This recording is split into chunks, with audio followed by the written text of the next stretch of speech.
TJ, my friend, my neighbor, dude, you've inspired me, especially recently, because you've left your gig to follow what you think is the best path for you to be of service and make this world a better place.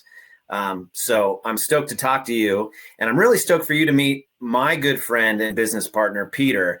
I think you guys will probably talk more than me on this one because Peter's run teams, he's run companies. You know, I worked for him at a jiu-jitsu academy, so I was one of his coaches, and I thought he was a master at just implementing and maintaining a really great culture amongst a whole diverse crew of clients and, more importantly, employees. I mean, you had like 75 employees, from the old gray-haired, guy who wants to teach his kid like me to like the teenager.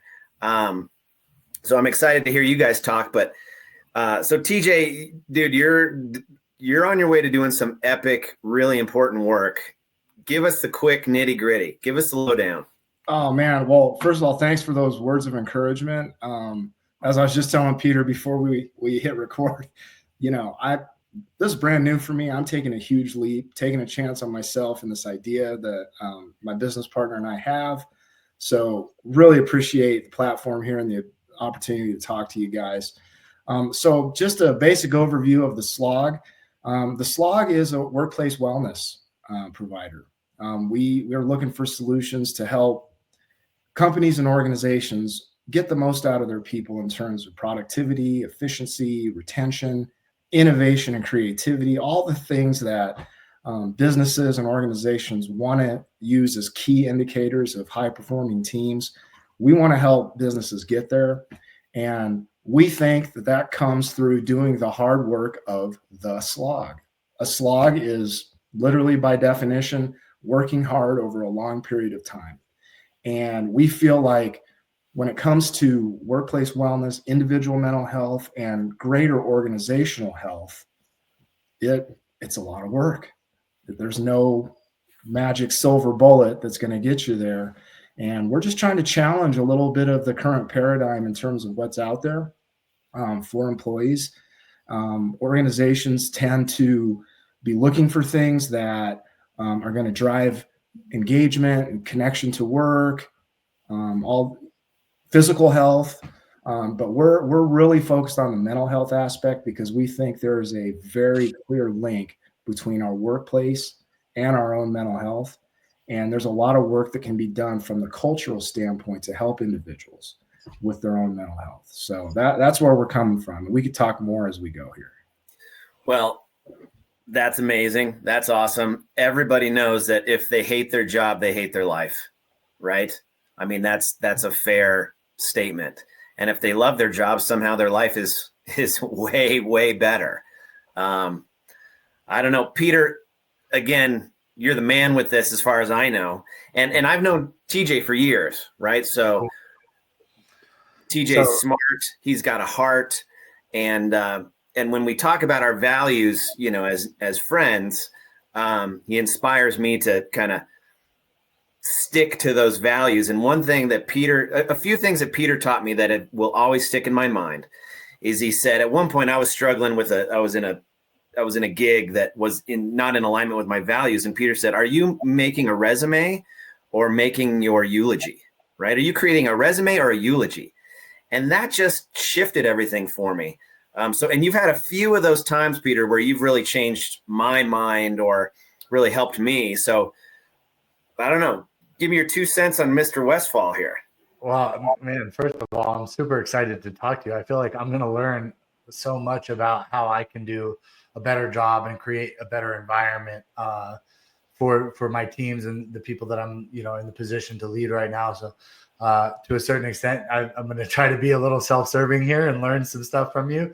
And hopefully, if there's a way that I can provide some value to you, I know you're just getting off the ground. So if there's anything I can help with, I would love to. But in just kind of your initial explanation of what you're doing, are you saying that people are actually worth more than just the bottom line that they can produce for a company? Is that what you're trying to tell me? That they're more complex than that?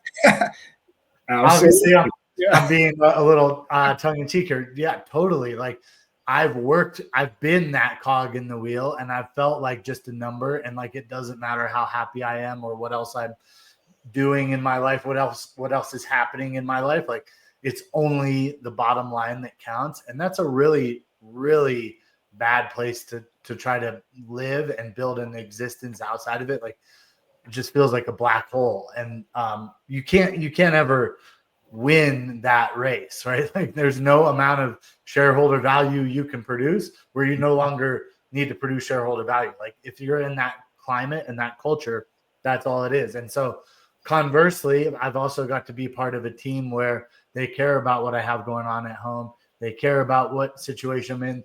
They take some time to figure out what's important to me, what my goals are, why I'm even working for this company, or, like just get to know me as a person.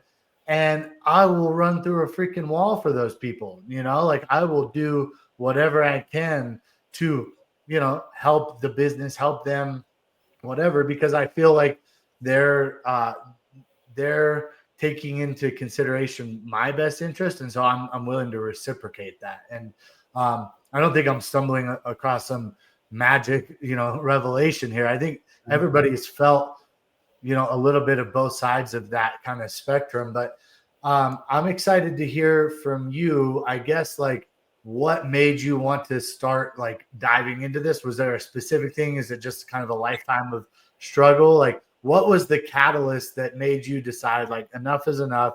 I'm going to start putting some real time, energy, effort into people as people, not just as a number in and a cog in the machine. Like, can you tell me what the catalyst was for this?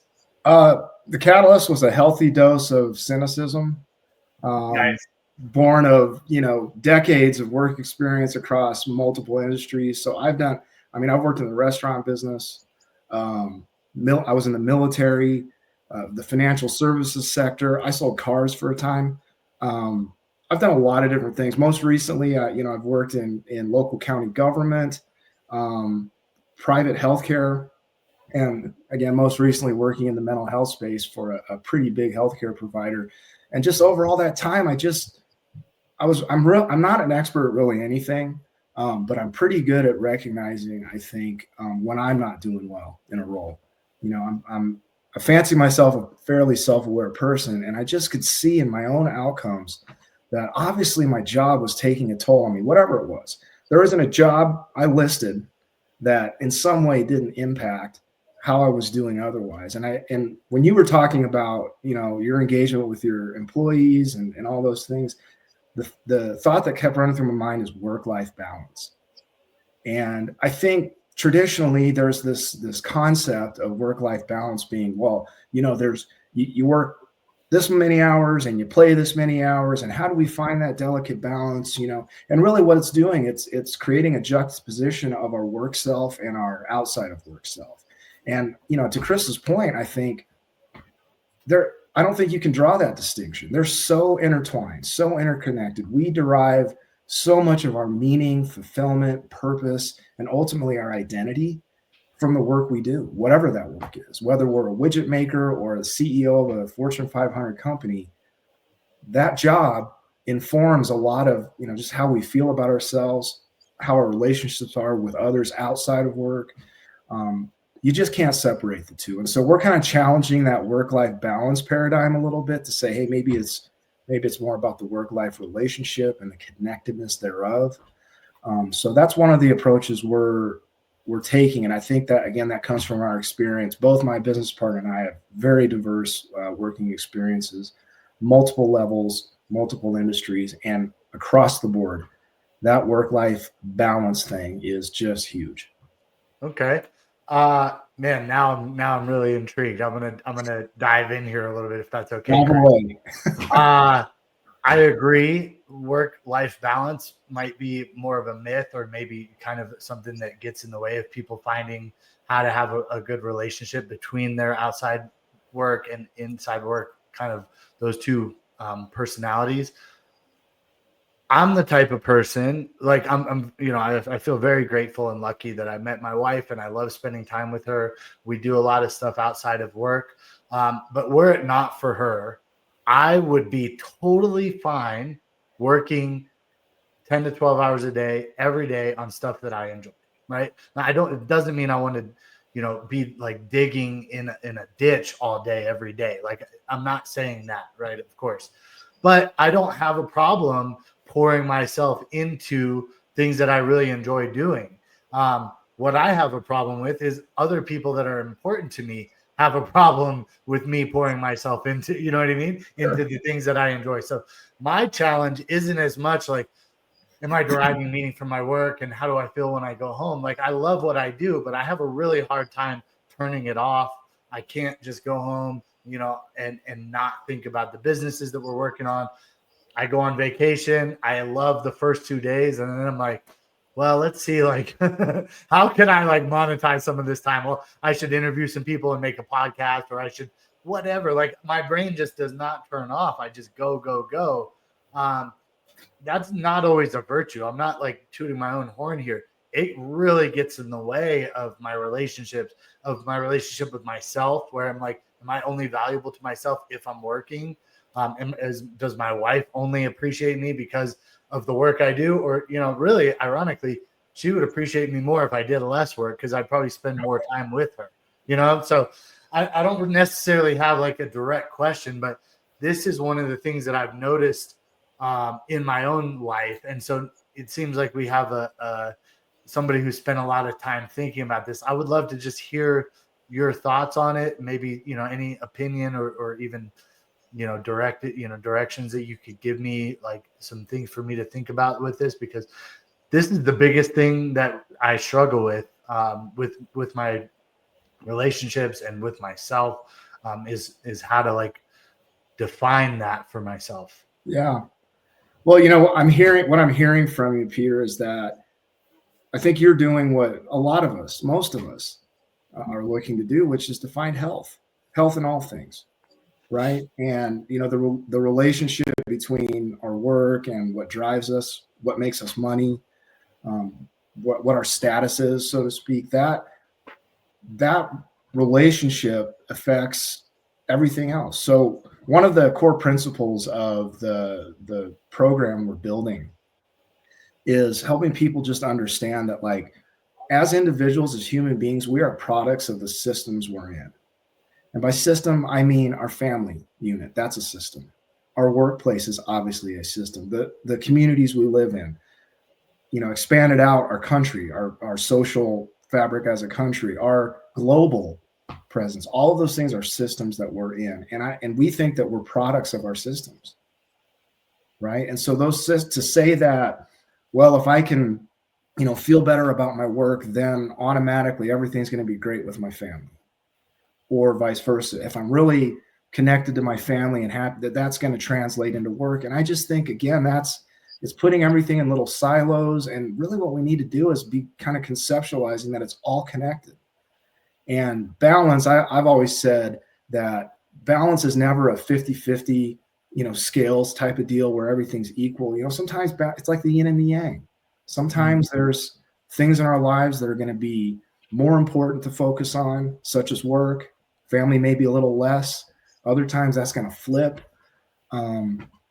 Systems-based approach is really important for understanding this, because I think a lot of times the issue of mental health is so often just individualized, and it just doesn't take into account that social or cultural element that we think is so important. Yeah. I remember watching some speaker, and the guy said, losers have goals and winners have systems. And I got all mad because I'm like, I have goals and I'm not a loser, right?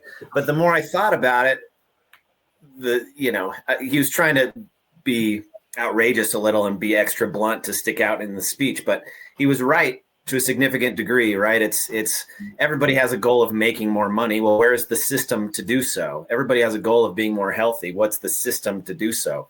Or the environment to do so, right? So, and if you're in a dumpster fire, it's a lot harder to get healthy, wealthy, and happy, right? So I'm with that, and I do like to think of everything as a system: the household, the neighborhood, the town, the state, the country, the world. The partnerships, the parents, the all the things. So I like that a lot. Well, let me ask you this, TJ. We are systems guys, right? Peter and I, we want to get better and better at these systems.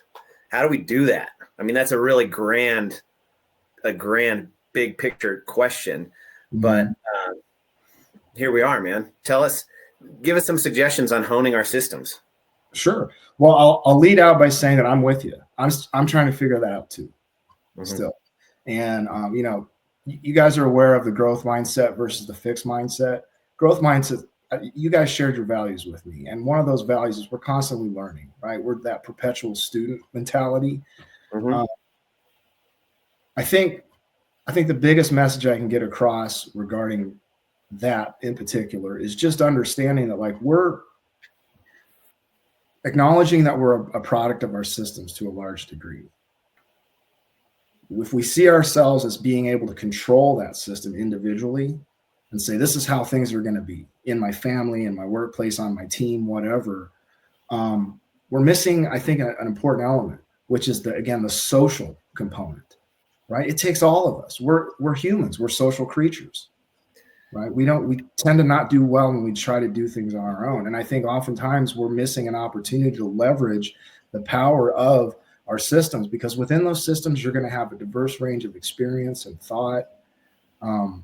It's just massively important that we stop thinking of building anything on our own, whether that's a healthy culture, a successful business. We really have to rely on people, on each other.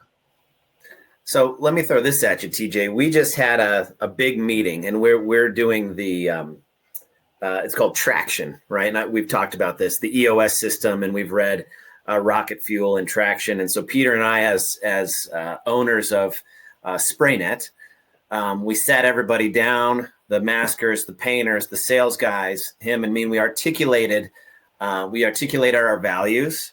And this is another thing I learned from Peter is values are something you're willing to lose friends and money over, right?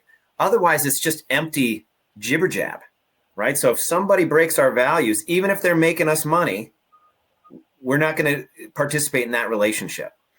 So for us, we've established our values and let that be the overarching kind of framework. And then we're building our SOPs, our standard operating procedures within that. And, Peter can speak to this better than me, but I was really excited because we did I gave a speech, right? And we articulated our values.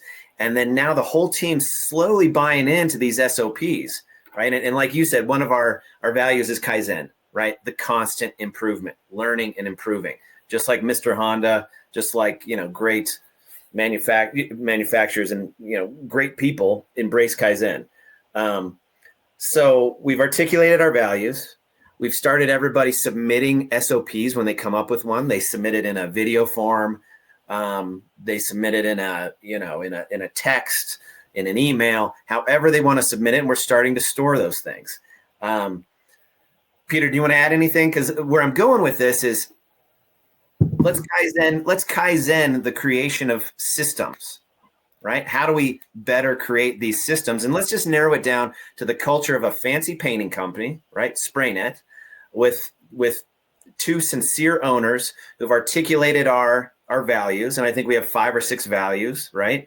And then we're building these systems together because I could just say, hey, here's the system. I can't build the system for these guys painting cabinets. I'm, like I said, I'm the pretty face. Peter's the brains, right? He's in charge of this crew building, painting the cabinets. So it's not my place to build the systems. It's their place. So let's take a second, Kaizen some of our systems, can we?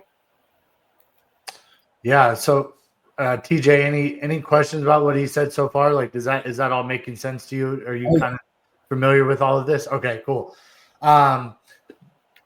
Yeah, that's been the biggest shift that we've noticed was we articulated our values, and really that it's not as important that we have what our values are as that we have values, right? We have to be able to put forward some things that we believe, as Chris mentioned, we're willing to lose money and friendships over. Like, these are the North Star that we are using to guide our business. Okay.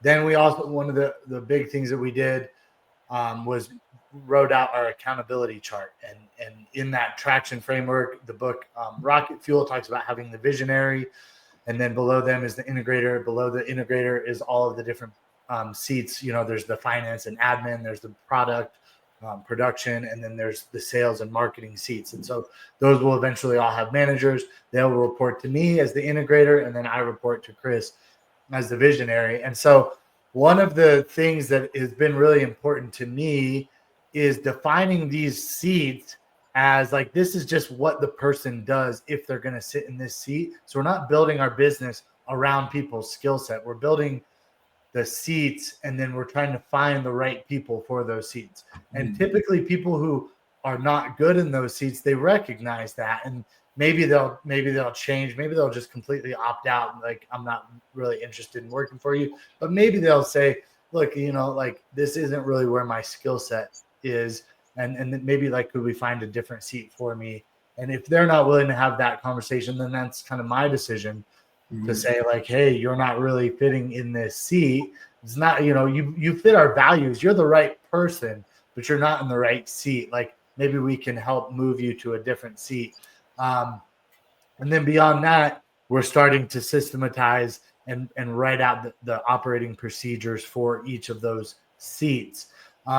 So what we're trying to do in a way is depersonalize the guilt and shame around not being, good at everything. Nobody's good at everything. So you don't have to be good at everything. We just need to find a seat where you fit really well. And as long as you're a values match, right? As long as you're the right person, then we believe you're going to be successful by finding the right seat. And then those processes are all informing what success looks like sitting in one of those seats. So I'm hyper aware of not trying to make people feel like cogs in a machine, and just saying, like, all your value is what you produce for our bottom line.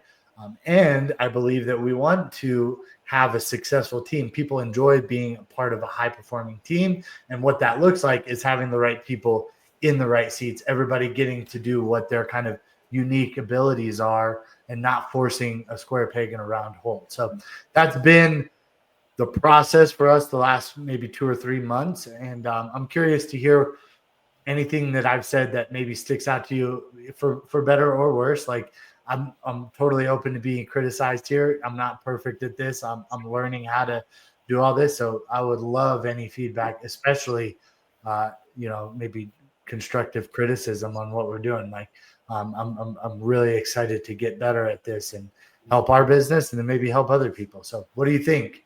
Well, one of the things I keyed in on, Peter, is, you're talking about sometimes having to have some tough conversations with folks, right? A big component of our program is just recognizing that our interpersonal interactions, again, those are going to bleed over into all aspects of who we are, how we feel about our job, and then what we take home to that system. And what I'm hearing is an authenticity and an earnest desire to, stay connected and aim toward your values, right? To have that shared sense of value and purpose. But it leads to sometimes having some difficult conversations with folks. And I think in a lot of organizations I've been in, leaders are sometimes a little bit hesitant to be completely open and honest with people, because as humans, and especially as, like, Westerners, right? American culture, we're really nice. We try to always be nice. We don't want to hurt anyone's feelings. And I guess we just want to challenge that a little bit. So let me ask you this. Have you had to have those difficult conversations already with some folks? Yeah, we have. We've had conversations where they've kind of articulated, like, I don't really want to do this. So we've found a better seat for them because we believe that they're a values match. We've also had core values conversations where, one of the hardest conversations I think I've had is finding somebody who is the wrong person, but they're in the right seat.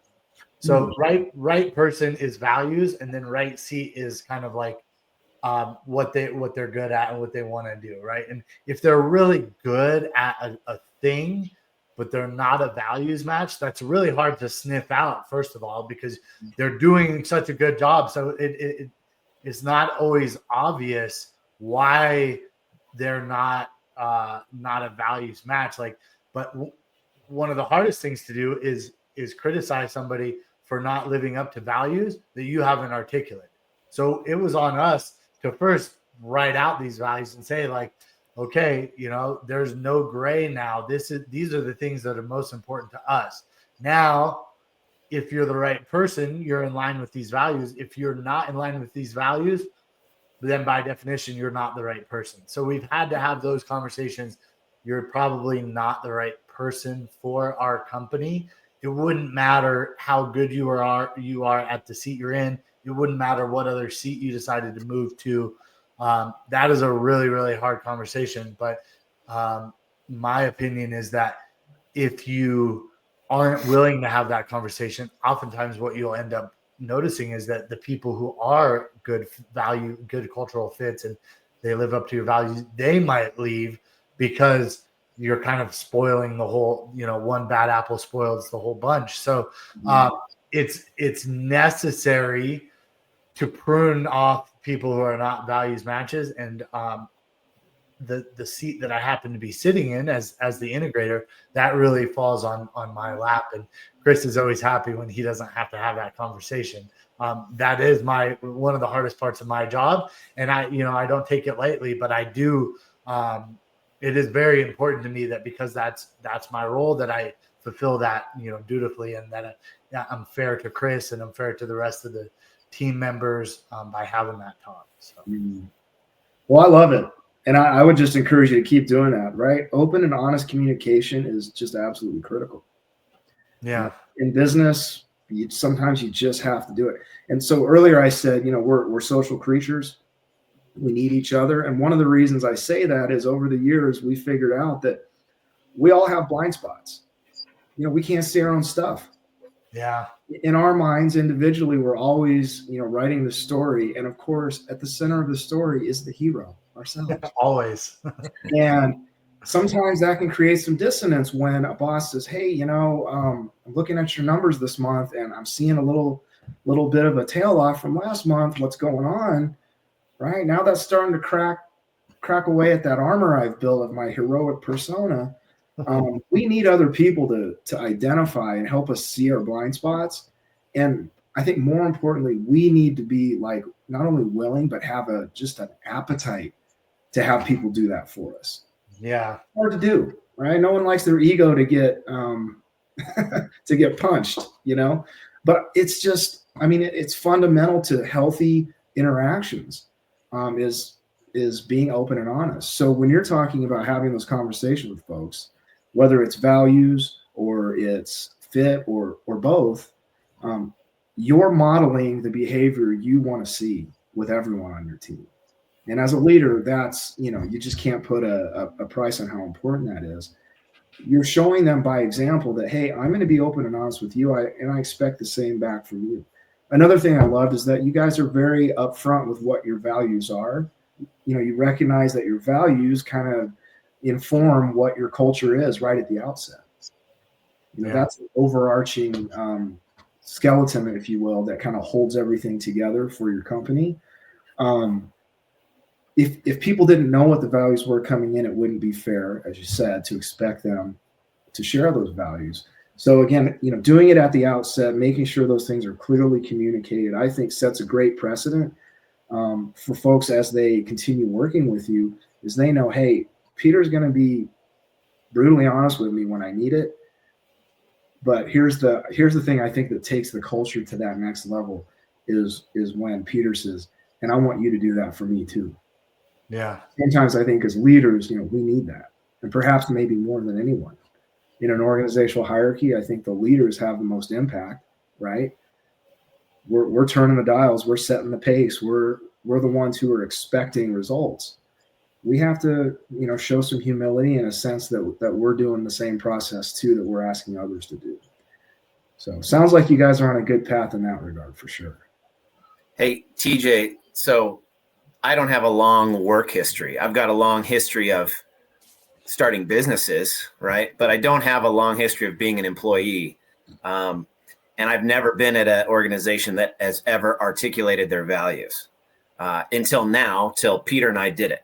Now I know other people do it, but so this is the first time I've been in an organization or run an organization where we said, here's our values. Hey, everybody, here they are.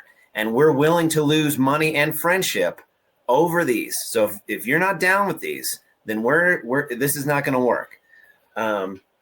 So speak to me. Well, first, I know you are a proponent of being proactive and not reactive.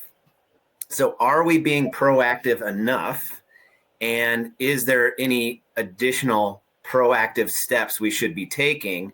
We outlined the seats, we outlined the values, and we are living those. But as you speak, I know I don't show my whole self to my employees, right?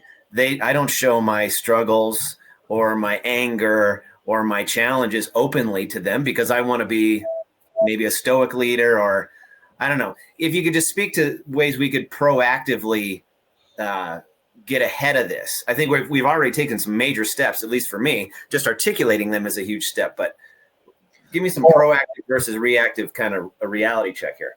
Yeah, well, let's do this anecdotally. Let's say you have an employee, right? And someone brand new to the organization, you're bringing them in. And again, we want to be proactive here. So you're giving them the values up front. And we're saying, if you don't align with these values, we're probably not going to be the best place for you, and vice versa, right? That's a proactive statement. But what are we doing, or what are you doing, I guess, beyond that initial laying out of the values, right? I think that's a good question to ask, because if you take the idea of proactivity kind of being an all the time type of proposition, that's where we are able, I think, to leverage proactivity instead of just being reactive. So you bring an employee in, they fit all the values, you get them into a role, and all of a sudden, within a month, you realize, hey, this person isn't a great fit. That's just not their strong suit. We're seeing some impacts to other key performance indicators are being affected by this individual in that spot. A reactive response would be to say, okay, well, let's get this person fixed somehow, right? There's got to be a remedy here, whether it's more training or sitting them down and saying, hey, you need to be better at this, right? That's a reactive response. I think a proactive thing is kind of at the outset telling people, hey, when you come into this organization, we want to set you up to succeed. We want you to do well, because when you do well, our company does well. And what that means for you, perhaps, is that we may need to move you. We may need to ask you to perform a different role for us, right? We may need to adjust what you're doing in order for you to maximize your potential and to be optimal for us. That's a proactive statement that I think sets in their mind how this is going to be for them. But what it does, I think, for the long term is it gives you the opportunity to have those conversations when they're needed instead of just waiting, which I think happens a lot. Chris, it happens a lot. For employees, I've been in jobs where I know I wasn't performing to my max. I could feel it. I could sense it in how people talk to me. And no one just pulled me aside and said, hey, TJ, man, we got to figure something out here, right? It never happened. So I think just constantly being, making sure that people understand, like, this is how things are going to be. Set that expectation for always doing it. It's just a continuous process. It never ends. We're always looking for ways to help people be more self-aware, be open and willing to change, and then having the courage to make that change. Yeah. And for my part, when I come into an organization, that's what I'm looking for. I'm looking for an organization that thinks that way. Have I been in too many organizations that are? No, I haven't.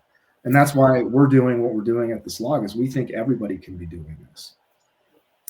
Yeah, I'm honing in on this one of our values. It's the Kaizen value here, and that's constant improvement. In the Honda workshop or the Honda manufacturer, anybody can hit that red button and stop the assembly line to fix something, whether it's the guy sweeping up the dust or the lead engineer who's designing the whatever, right?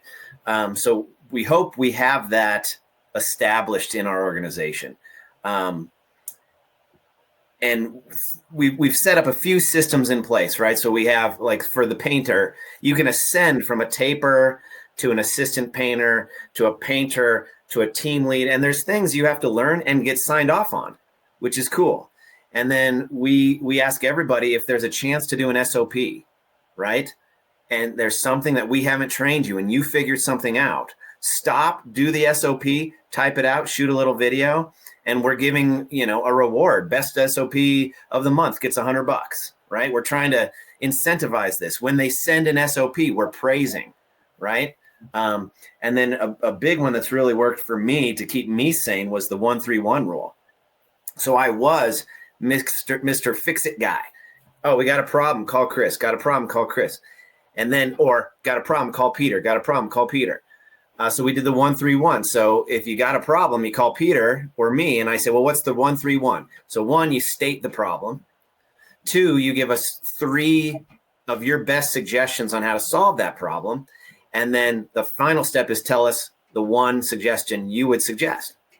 And 80% of the time, 90% of the time, that 1 suggestion that they have, that's what we're going to do. So it's not taking all this mental bandwidth from us and putting it back, and it's giving them agency. It's giving them control to a significant degree. They're learning. They're helping us. Would you add anything to those? Would you add anything to those systems? No, I wouldn't. I love that. I love the 1-3-1 idea because it's proactive, right? A reactive model would be, here's the SOP, make it work. You do it. I don't care if there's any problems with it. I don't care if you do it a different way. You make it work. Reactive would also be if someone came to you and said, hey, this is a mission critical issue we've encountered and it has to change. And you said, well, okay, then I'm gonna go figure out what that is and I'll get back to you and let you know. Right? You're doing the proactive thing. You're empowering people, the frontline people who are doing that work, who know that work the best and probably do have the best ideas, probably better than yours, right? You're empowering them to say that. Again, open and honest communication. That's proactivity in practice. And I love it. I wish more companies did it because ultimately what it does, bringing it back to the individual, that mental health piece, it's where they derive their value, right? Am I trusted? Am I valued? Well, if I'm never asked what my opinion is or what my recommendations are, how valued do you think I'm going to feel? Right. So I love to hear that you're doing that. And that may or may not have been your intent, but I think one of the great outcomes you're going to see in terms of your culture is you're going to have people who do feel valued. And that's just immense. TJ, I feel like we've been pretty selfish with your time here. And I know you're just getting your gig off the ground here. So do you want to take some time to kind of explain where you're at, what you're doing, and like what's coming up next for you or what you're working on? Maybe we'll be able to help, but if not, this episode is going to go out to a bunch of other people and, ways that they can reach out to you, get connected with you. Like, just talk to us about what you're up to now. Sure. Well, as I said, we're a brand new startup. I mean, we're so like infant in terms of a business that, we're writing a business plan, working on vision and mission statement, all the stuff that you do, right, when you start a business. I think one of our biggest challenges is product development. Like, what is our product? Because a lot of it's just like, it's up here. It's this thought stuff. It's the way of thinking and being that we're trying to promote, getting people to understand like what we're even talking about. Because you've heard of employee assistance programs like EAPs. A lot of companies will hire in an EAP provider to come in and have some type of mental health resources for folks if they're struggling. And it says, okay, you're not doing well, go see a therapist, do 12 sessions and come back and magically everything's going to be okay. Yeah. And I think our product, if we have one, is kind of trying to flip that on its head and say, actually, the workplace is a great place for that person to start working on improvement in terms of their mental health outcomes. Again, because it's such an impactful system in their lives. It's where they derive their value, identity, purpose, and meaning, and all that. How do we sell that? Right? Like it's kind of an abstraction. Yeah. It's a tangible widget that we can hold and say, hey, here's this fancy snake oil or whatever. So I think one of the things we're struggling with just as a company is just finding that direction in terms of how do we explain what we're doing to people to create that value proposition that's going to get them to say, yeah, I want to learn more. I want to engage with that. I think I want to try to bring some of this into my organization.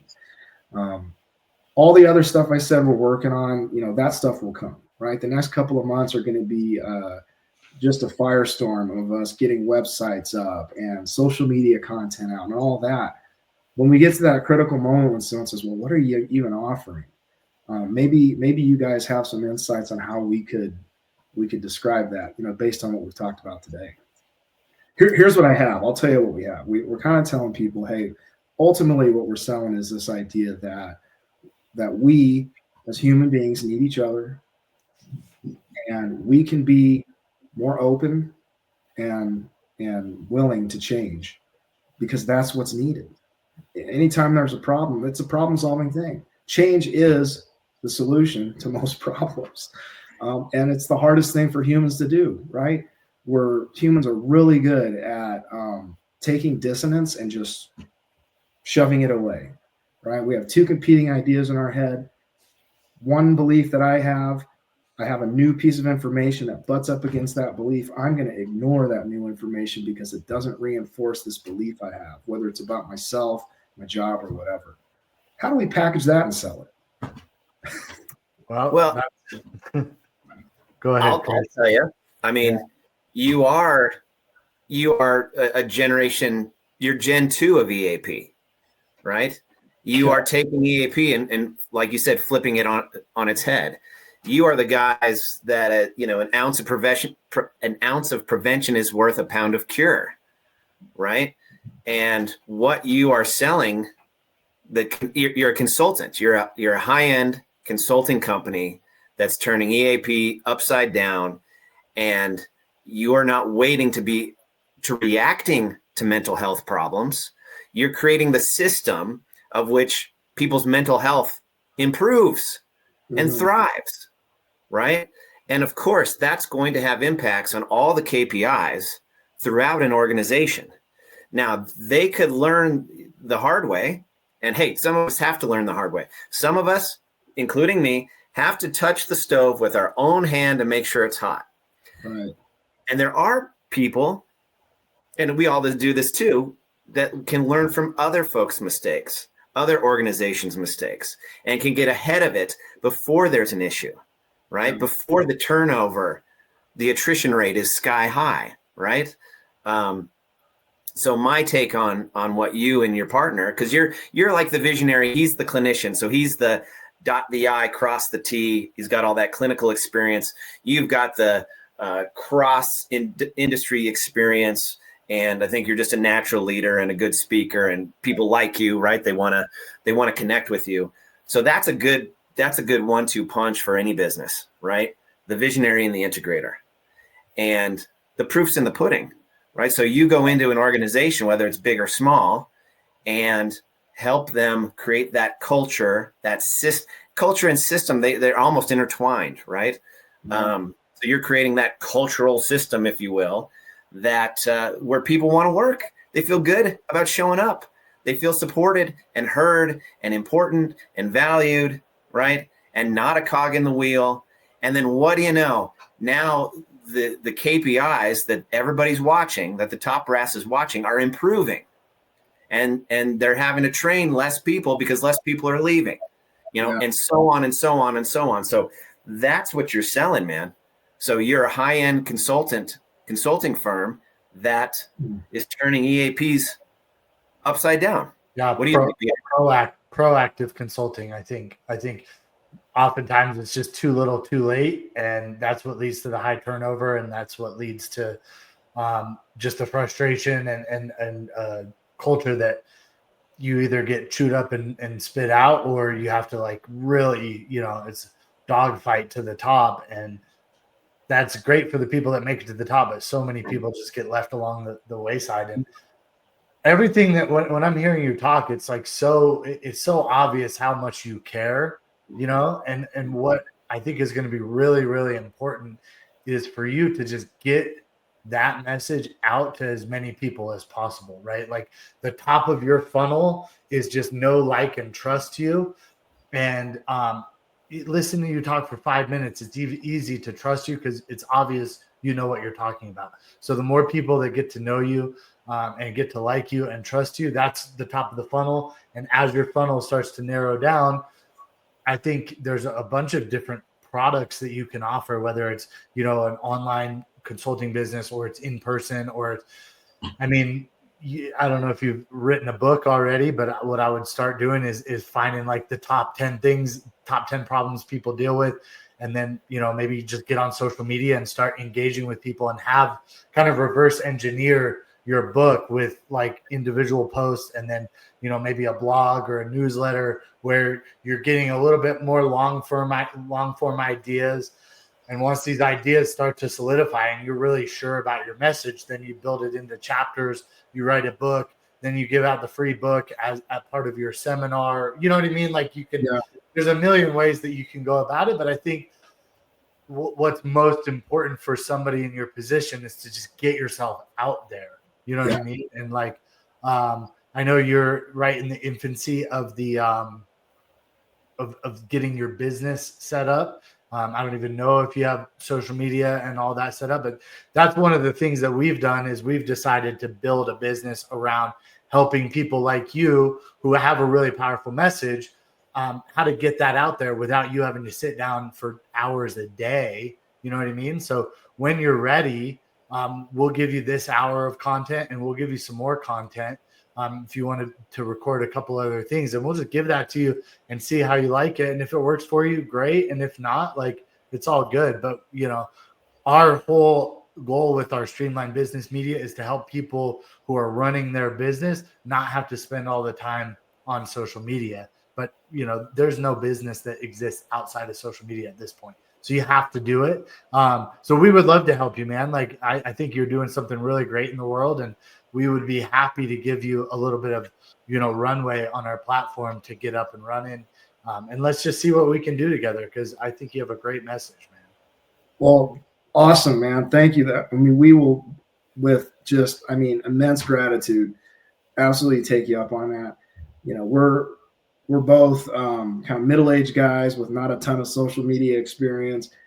Ironically, I happen to have an education in strategic communication, of which a big part is digital media and content creation. But I've never actually done it in practice in a job or anything. This is my first time doing it. So I think I have tons to learn. I think one thing I'm encouraged about, again, another feature of being a middle-aged guy is my motor isn't quite as strong as it used to be. Stamina is a little lower, if you know what I mean. So it's nice to have things that are automated, and I feel like we're doing this at about the best time ever to be doing this. There's so much stuff out there. There's AI, there's platforms like this, there's things that can make that part of the work much easier, so we can really focus on, like you said, that the stuff that's really driving us, the meat on the bone, so to speak. Yeah. So really appreciate that. Yeah, for sure. Your time is far too valuable to be recording a video and editing the video and then posting a video and then being exposed to the madness that is social media. And then you get distracted. And now you've spent 4 hours to get a video or two out, right? What we do is this. We have a conversation with smart, ethical, value-aligned people. And we talk for an hour. And then we throw this into our machine, and the machine is a stack of AI. The machine is some offsite workforce that we have, some in-country project management we have, and we take an hour video like this, an hour podcast like this, and spit it out, and it's long form, It's put into chapters. It's put into shorts. It's got all the thumbnails. It's got all the captions. It's got all the, the text prepared, and it's reviewed by an English speaking, project manager. And then so what it's done for me is reduced my social media exposure to an hour a year. And I still get, generating a lot of investor capital. I generate, deals for my companies through talks like this. And now we just do Streamline Business. We built Streamline Business Media for me. Right. And then somebody else wanted it. And then somebody else wanted it. And so it's just kind of expanding through my friend group. But I'll tell you this, TJ, you're in alignment with our values. And this would really help you. And people like you. People who know you like and trust you. And I'll raise my hand as somebody who knows you and likes and trusts you. There's a whole neighborhood around us of people who know, like, and trust you. When you get that same message that you talked to us about today, when that message gets out there thousands of times, clients will come to you, right? It's just, how can you help them without charging anything? You get your knowledge out there. You get on a pod with you and your clinician partner. You talk about ways organizations can make everybody's lives better. And you get that content to the people who have power to make everybody's lives better in their organization, and you're off to the races, So I'm stoked for you, man. I mean, I am biased toward entrepreneurship and against just getting a jobby job.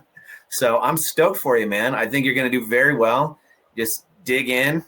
Peter and I just did a pod earlier. We were talking about embracing the suck, right? That's what you military guys used to like to say, or still say. Yeah. There's some suck coming, but it's so much. It's just so worth it, man, to run your own ship. And you have a tremendous amount of value to put out in the world. Now your job is to get that value out there, man. That's your job. So, all right, I'll get off my soapbox. Peter, TJ, any final thoughts before we hang it up? Me first? Yeah, you first. I'm never short for words, guys. Never short for words. No, again, guys, I really appreciate the conversation today. You guys have given me a shot of confidence I probably didn't realize I needed. But certainly now I recognize the value of having these kinds of conversations with folks who maybe have walked a mile in the shoes I'm about to put on. But also to say things to me that I probably wouldn't say about myself. I love the idea of being a high-end consultant. I would never, if you ever asked me if that was me, I would probably, not be comfortable saying that. But I appreciate that you see our business and our ideas as being something like that. So that's given me a tremendous amount of confidence. Again, I appreciate your generosity and your willingness to help platform what we're saying, because you see the value and it aligns with yours. That's really meaningful to me. So I'm super appreciative of that. And I guess finally, just as a final challenge to both of you guys in all your business ventures, think about how healthy your cultures really are that you're building, right? We've identified some things you guys are doing great, right? That are proactive, they're human focused, they're social in nature, open and honest, all of those things. That authenticity is important. Be authentic with yourself too, and just ask, what else could I do? And if you need a company to come in and give you some high-end ideas, I know of one. We do have a podcast that we do. We've released one full season so far, 12 episodes. It's called the SLOG Pod. It's available on all streaming platforms. We're currently working on season 2, which we have delayed because I had this conversation with you guys today and wanted to learn more about Streamline. And I think, working with this platform is going to give us a chance to take our podcast to the next level. We want to incorporate video. We want to use that content on socials. So you guys are literally like my heroes right now for having this, for offering it, to let us give it a shot. So thank you. Those are my final thoughts. I should have gone first because that's a tough act to follow, man. Dang. No, TJ, thanks so much. I really appreciate your just your sharing nature and being willing to just help us. I really do think you're a high-end consultant, and I think the sooner you start leaning into that, I think you'll manifest that, and just start putting that out into the world, because the type of people that you want to work with are the type of people that believe that this stuff is important. And there's a lot of businesses out there that could not care less about what you have to say, and that's fine, right? But I really believe that this new way to run business, this kind of new generation of business, is changing for the positive. We're realizing that we all have so much. Why are we so unhappy? Like there's some change that has to happen here, and you're going to be the catalyst for that. You're going to lead the charge on that, and the people that get what your message is, they're going to be on board with it. So just keep getting it out there, man. You're doing great work. Thank you. Awesome. Yeah, I'm never at a loss for words either, TJ. So I'll say this one more kind of kudos to you, and I think this is important. I think you should measure success in aggregate, right? And when I mean in aggregate, health, wealth, love, happiness, right? It's not just a pile of cash, because I know dudes with piles of cash who are miserable, and they are not winning in life because they sacrifice everything for the pile of cash they have, right? So it is health, and that means physical and mental health. It is wealth. You got to have enough money. It is family. It's friendship. It's community. It's the systems that you're curating, right? Because you're constantly curating your systems. So success should be measured in aggregate, and that's where you come in on an organizational level, right? You're not the guy that says, "Oh, we're going to squeeze, how about this? Take every employee and dock their pay by 50 cents, and then you get an extra $5 million, Mr. CEO." No, that's not the game here. This is a game in aggregate, right? Everybody's happier. Everybody's healthier mentally, physically, socially, right? That in turn cycles into those KPIs that everybody looks at, at the executive level every week or every month, right? So you're in the in aggregate game, and I think you're going to be very successful. I really do. So let's wrap with this. We want to give you a full 4 hours of streamlined business media. So let's give you 4 hours of I call it the sausage maker. I should find a nicer term for that because it's a business.